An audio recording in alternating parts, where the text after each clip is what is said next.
Thank you, Pastor Cindy. So, I have a lot going on. Here's my voice. It's just starting to come back.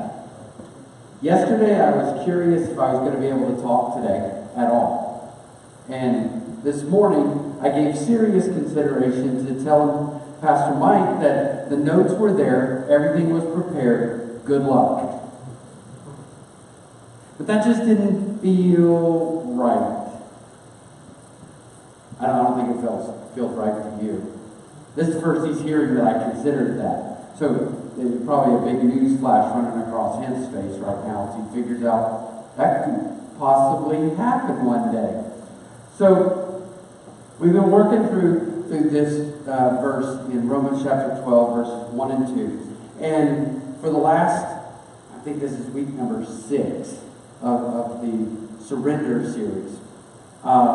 We've been working with this verse, but we've been working with a WordPress kind of pick your verbiage there kind of passage. Instead today I'll give you the straight NIV. So if you're trying to follow along, that's the NIV version today. That's what I call the Surrender version. Nothing. Okay. I figured with a big King James version, the crowd, that you would appreciate the NIV being called the Surrender version. But no. Okay, follow along with me. This may be the first time you've ever heard this version. Therefore, I urge you, brothers and sisters, in view of God's mercy, to offer your bodies as a living sacrifice, holy and pleasing to God. This is your true and proper worship. Do not conform to the patterns of this world, but be transformed by the renewing of your mind. Then you will be able to test and approve what God's will is, His good, pleasing, and perfect will. Now let me tell you some places that I've battled this week with this. It says here that I'm supposed to offer my body as a living sacrifice. Every day this week I've told my children and my wife, if today is my last day on earth, know these things here. Be prepared to do this, and then this, and then this. I told Pastor Mike, if I don't make it through the week, promise me that Pastor Rebecca will always have a job and a place to live. It has been that kind of week for me.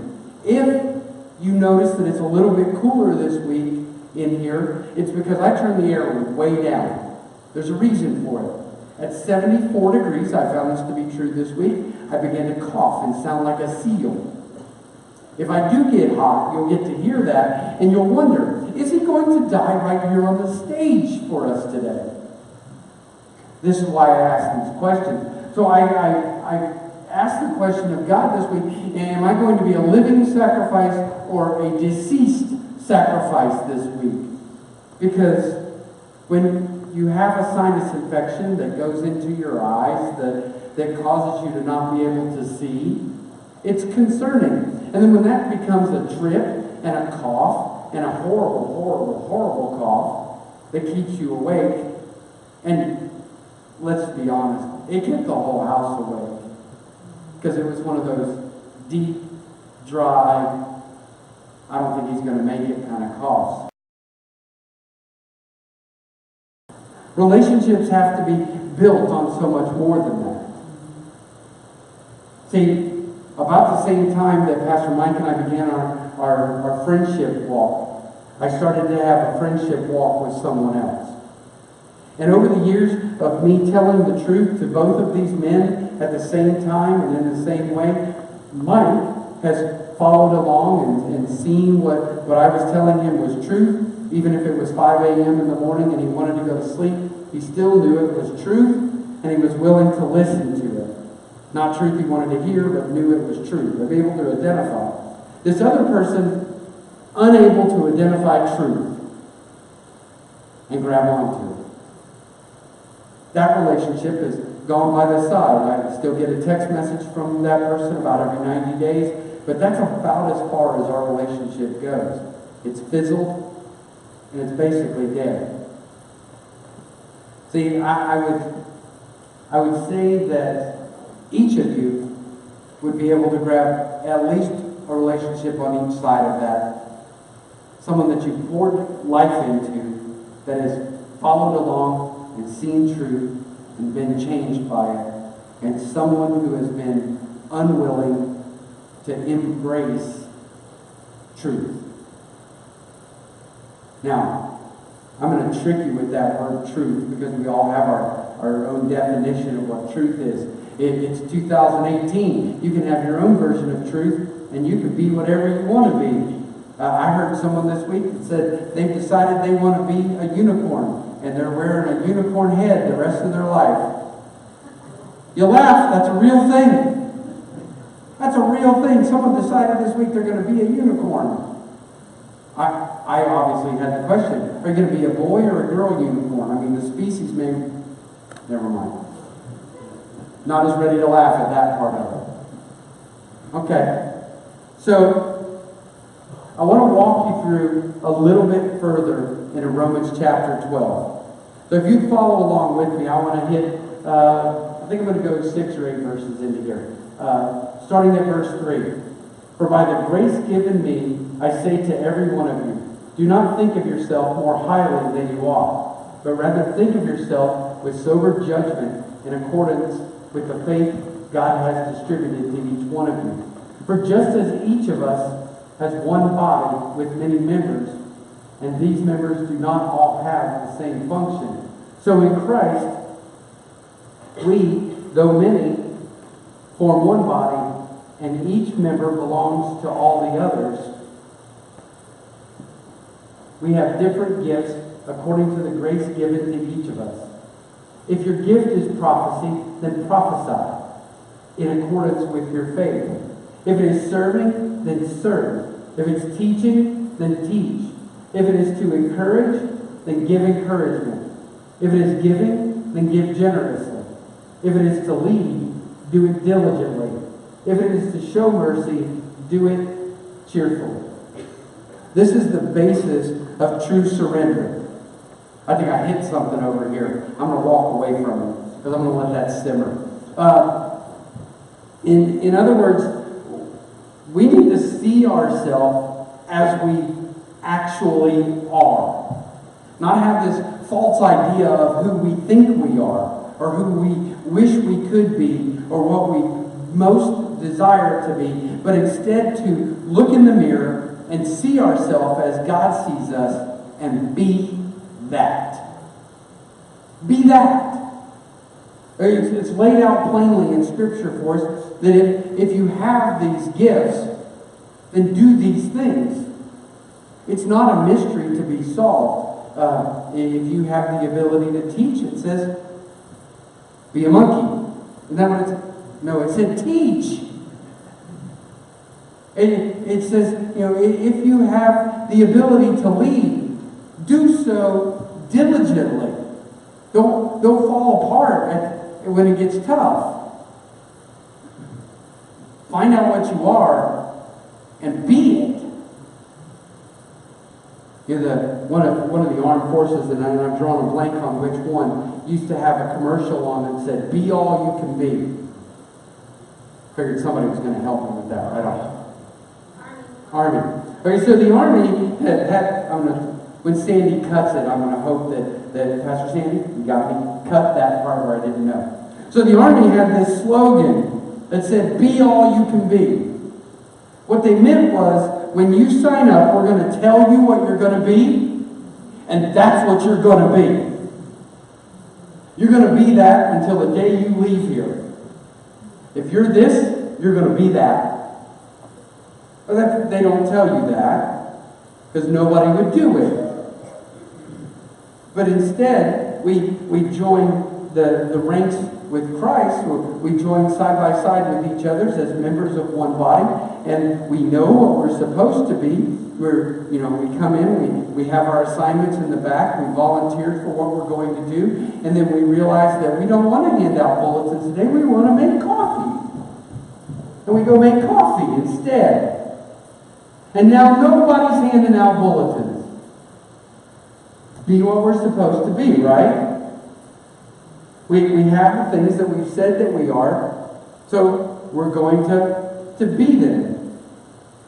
See, I think that change of heart is where things change the way we relate to each other. So you have to have this change of heart in a practical way, in that when we surrender to God, we do so deeply. And then when we do that, we can surrender to others deeply. We have to figure out this order. And everyone struggles with it. I'd like to tell you that you're special. You're the only one that struggles with these things. That's what I'm supposed to teach now, that everyone's special. You're all snowflakes. And that no two of you are alike. And everybody gets to be their own special thing. And it's greatness. Somebody's got to change the diapers in the nursery. If you don't think that's an important job, let that slide for a few hours. Yeah, come on, you all have children or grandchildren, except for 3 of them. I have to count. You know what it's like? Those things stay 6 to 8 months. They do not last 6 to 8 months on the baby. They don't even last a few hours. Some of you will get that joke later on. See, this matters because holiness can't be experienced by ourselves. None of us. I mean, try to be as clear as I can with this. Not a single one of us possesses everything we need to be holy and right with God by ourselves. None of us. So let me tell you, none of you are special. None of you hold that ability. Instead, you require the rest of the body to help you understand where you need to correct. That happens in a lot of different ways. Probably the easiest way that it happens for us, just us being humans, is that we experience change in our life best when we watch somebody else mess up and we say, I'm never going to do that. That's where I'm at. I'm going to fix this now because I saw them really mess it up, and I'm not going to do that.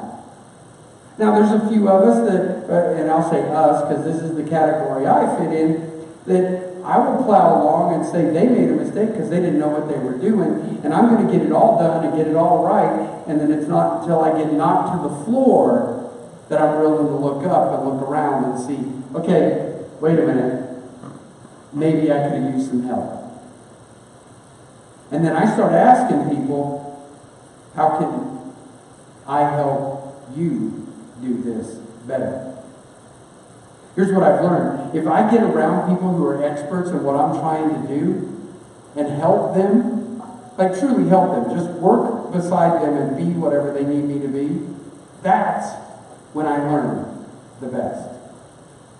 See, I can't do that when I'm working with people who are complainers. Because I'm not a complainer. I can't do that when I work around people who have excuses, because I don't like excuses. And I struggle with that. That's me. This is just raw. That's what you get. When I'm struggling the most is when I'm pushing forward, trying to do things my own way, and I'm surrounded by people who are complaining and making excuses about why we can't do what we're trying to do. Can you get in your head how that might be hard for someone with my personality? What about you? Do you carry that type of personality around? Oh, I see a couple of you banging your head right now. Try to get this message in there deep. See, it's tempting for us spiritually to do the same thing with surrender. To say, you know what, I can do this surrender thing. I just won't do all the things that I'm not supposed to do and push forward. And it'll be all right. There we go. A little too much. We can push. We can do the surrender thing. Or we can slow down, find God's pace, and walk side by side with the master of the task.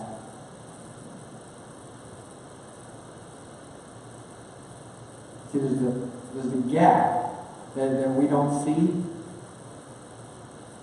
The surrender gap is our distance between us and God. There's another one that we don't see between us and our brothers and sisters, our humanity. Because just as we need to surrender to God, we also need to be able to take a deep breath, wash everything out, and work side by side with our brothers and sisters. Let's talk to you a little bit about how surrendering to God produces different things with our humanity. Because I believe that if we only surrender to God, we'll eventually get to a point, not here in this church, but I've seen it in other churches, where people believe that they're holier than everyone else, and they have the moral platitude to be able to tell everybody how they're wrong and how they need to get online and get straightened out. I've never seen it here, but I'm sure that, some other churches you might have attended, you may have been able to see that. The first point that I want to bring to you is that surrender to God produces integrity with others. And integrity is not something you're going to grab a hold of immediately. Integrity takes time. Integrity is the hallmark of relational depth. Because Mike and I can be friends. We can be friends. We can play ball all day long together. No problem. As long as one of us doesn't make an out, we'll be fine. We'll never have a problem. As soon as one of us strikes out, we have a problem. The problem is we're not carrying our weight. The same thing happens if we lack integrity. If a circumstance were to come up and we have a question about the other one, without some sort of integrity set up, some sort of accountability set up, then we have nothing to base our friendship on from that point. Without accountability, integrity falls apart real quickly. It's our wholeness in God's work displayed to others that is our integrity. This becomes kind of a math equation. For those of you that like math, I realize I just put several of you out of the play here, but I needed to reach to a couple of people here. So if we take and we do integrity equals good work over time. Oh, good. So my math people are shaking their head. I get that. And my non-math people are going, why would you do that? There's not a number in that equation. What it means is that integrity is proven out by time. I believe that most people can do the right thing for a short period of time and play a role. I can ask just about anyone in the church, I need you to play a role for a period of 6 weeks. And as long as I'm not asking for the nursery, you're okay with it. Pastor Rebecca does the opposite of that. She says, I need you to play a role in the nursery. Why'd you get up and walk out? No, I knew she was going to leave at that point. If we're not willing to give time to our relationships to prove out our integrity, then what we will instead do is reinforce negative behavior over time. What we end up with there is a lack of integrity and a lack of respect that virtually tears apart relationships.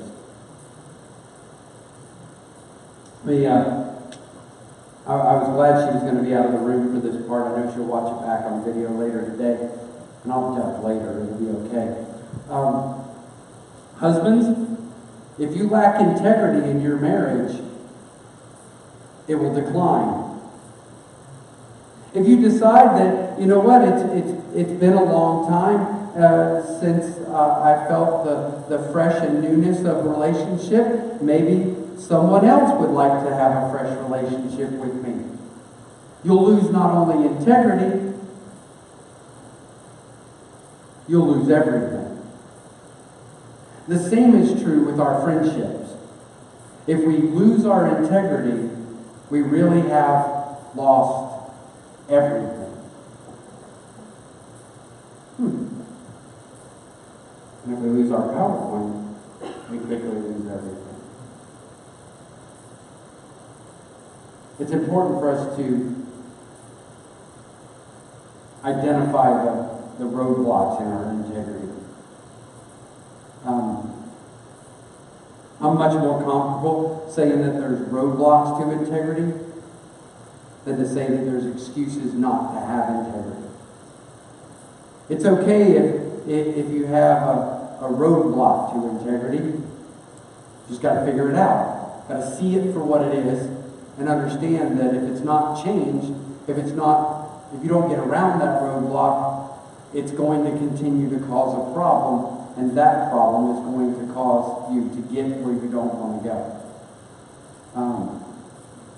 You can come up with your own roadblocks, I'm sure, but I found it to be true that most people don't want to have the integrity that is found in accountability because they're insecure about themselves. They're afraid of what the other person might find, or they've been hiding some sin. Some tiny thing that they've kept over in the corner, and it's just for them, and it's just hidden away. I didn't expect another pastor to stand up when I talked about another sin, but there we go. The reality is that accountability and integrity is meant to be so much more than digging around and finding what they're hiding. But in order to have them, you've got to do that first. You want a true friendship with someone, spend months together, digging in deep, finding out where your roadblocks to true surrender are. And if you find that it is a hidden sin or some other insecurity, surrender that and allow God to take care of it. It's important that we would identify these roadblocks. All right. So I've gone as far as I can with my notes. There's 3 more points there. I was hoping maybe they could fix it. There we go. Thank you. I can't see who's back there, but thank you. The second point there is sincerity towards others. The highlight point here is that if we can't be sincere with others, then we lose that relational integrity.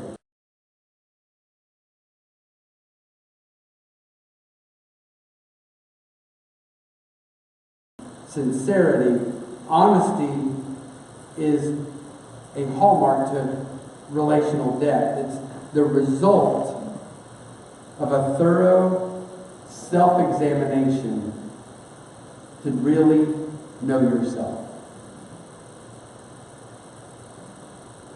For the most part, we don't like to do this.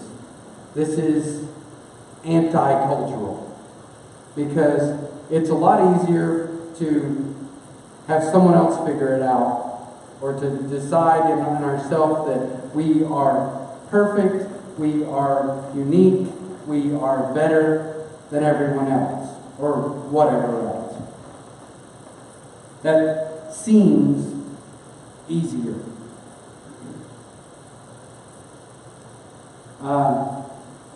I think this shows up most in the marriage relationship.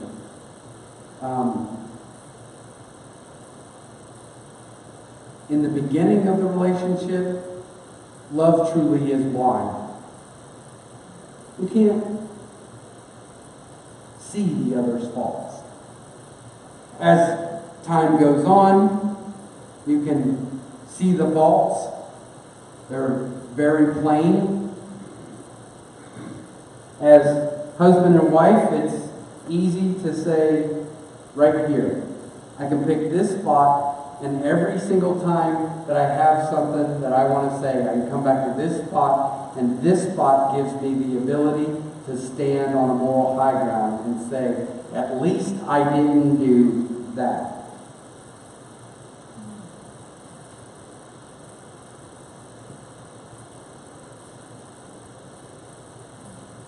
Sometimes we do that in our interpersonal relationships, and we don't even recognize it because we'd rather be the kind of honesty to others that is, I'm honest in love. I tell them about their sins and all the ways that they're pushing themselves to hell. I tell them that they shouldn't be with that person, or they shouldn't be doing that thing, and that's the way that I'm honest with them. I would challenge you today, in your honesty with others, to grab a point in your life where you were at the lowest with that person and say, I was wrong here. I was wrong to you. I was wrong to God. I was wrong to all of humanity. The point is, I was wrong. And let that be the basis where you build relationship. At your expense. Because when you're honest with yourself, then you can truly be honest with the people that you have relationships with. See, if we would take time to identify the points at which we're not fully honest with ourselves or with others, and resolve to practice honesty in those circumstances, what we'll find is that honesty becomes very easy from that point. Because at the point where I'm wrong, I can be wrong in a smaller scale on everything else, and it's okay. Digging that hole deep enough to be able to say, this is my depth, and start relationships from that point, to renew relationships from that point, changes everything. It's simple for me to say to Pastor Rebecca that this is your fault, you're wrong, I told you so. That's easy. Oh, and I see some people that are giving me shameful looks. It's easy for you to be honest with yourself. It's easy to point out the fault in someone else. But to stand back and say, I'm wrong. And allow that surrender that you give to God to be surrendered in your relationships, to say, this was my fault. Let me just rip something really raw for you. The first 2 years that we were in ministry, every Sunday on the way to church, we had an argument. Every Sunday. And for a long time we said that was Satan trying to do battle against us. No, that was us being mean and nasty to each other. It was not until we said, you know what? We have things out of order in our life, and that's why we have a problem. It was when I noticed that I had prioritized life as I need to provide for my family, and then be good at this pastor thing, and then be a family man. When I noticed that that order was wrong, and we flipped it and said, I need to be a good family man, and then good at this pastor thing, and then we'll figure out how to provide after that. That God started to do some things in our life. See, until then, we were doing it for us. And then we found that surrender to God leads to placing a priority on other people. This is when, we moved to Orlando because somebody decided to take an interest in us. And we decided when we moved that we were going to change our priority ranking. And that we were going to put family first and finances last. It's then that God began to bless in our family, in our ministry, and then finally in our finances. See, God has that order too. We want it different.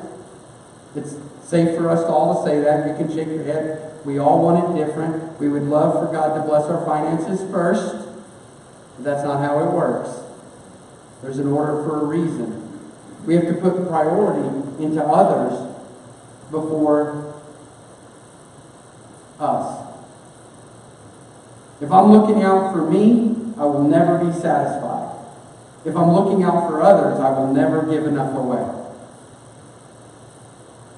This is where surrender leads us today. To put a priority on other people. I'm going to say today that we take that even further, that not only does that mean that we would share with others generously, but also that we would step out of the way when our spouse begins to excel at something. That we would step out of the way when things start to go right for someone else. That we'd stop putting a fake face on when things start going well for others, and instead be genuinely happy for others' success. Surrender leads us in a whole different way today. Today it leads us in a deep relationship with God and with others. For too long we've done surface level relationships. I'd be willing to say, because I watch things and I notice things, and I'm sure because of that you will all change it on me next week. But I notice where people sit when they come into worship. And I notice who you tend to sit with. And it lets me know who you typically care about. And I wonder, what would it look like if you cared for people on the other side of the church? If you cared that they have whatever it is they need. That you cared enough about the ministries you're not active in to be supportive of them.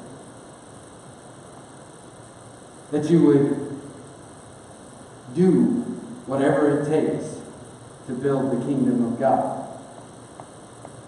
Last week we told you about the LEAP program. We gave you a little taste of what that would look like. The reason we didn't give too much information is because we had no idea if it would be a success or not. We gave you surface level information because we wanted to hold back just a little. Pastor Rebecca's been working on this for years. It's something that she grabbed tidbits from the denomination and tidbits from this research and this research, and she's gathered a program that is nothing short of amazing for the students of West Zephyr Hills. And on Thursday when they went to the open house at the school for Meet the Teacher, They had a goal of signing up 10 to 20 students, and we thought, maybe that's a little bit ambitious, but, just in case it's not overly a bit ambitious, maybe we should set a cap of 50. We won't take more than 50. And we kind of laughed about it. This morning, I'm very proud of Pastor Rebecca and the leading of what Pastor Mike has picked up here in the last 6 weeks or so. That Lee has a waiting list going into the first week of school.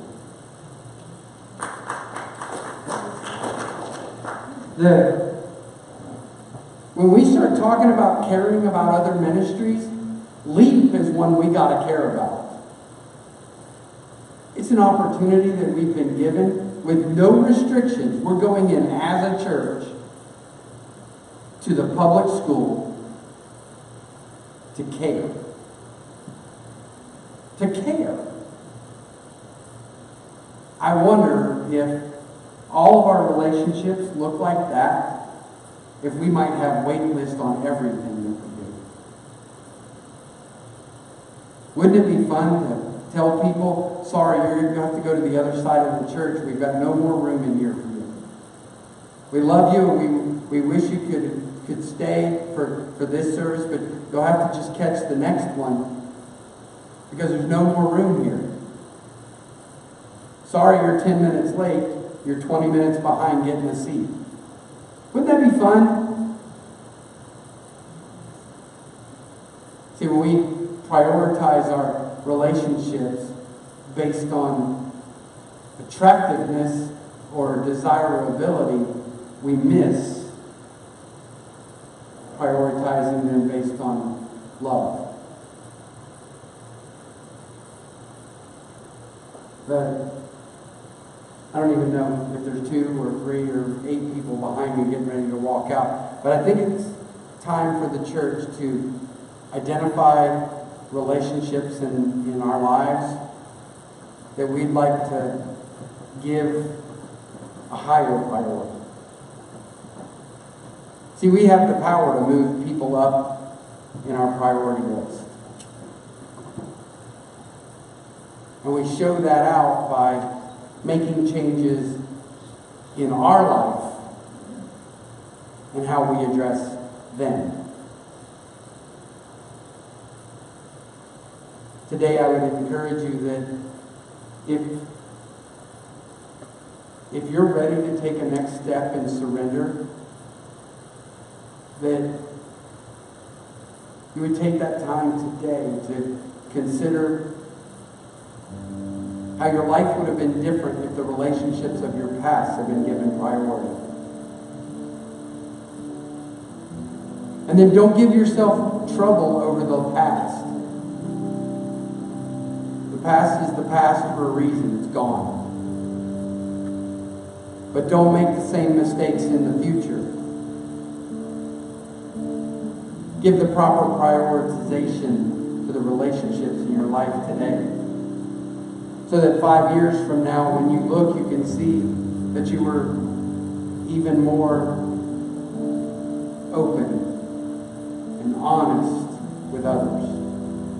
That you had built deep relationships with the people that God graced to walk past you. The reality is, looking back on our past relationships, we can see the mistakes that we made. If we don't change anything, and that's with us, we'll make the same mistakes in the future relationships. Because the only common denominator in the future relationships is us.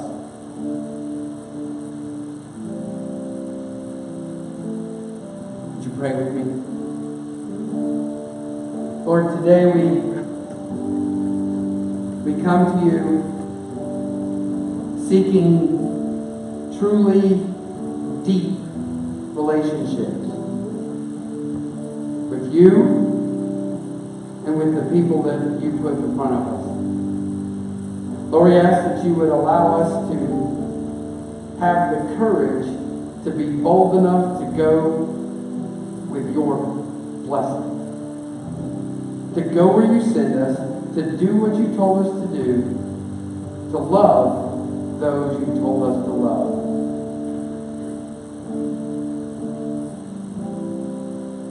Lord, as we seek to love others, we ask that those relationships would walk hand in hand and mirror our relationship with you.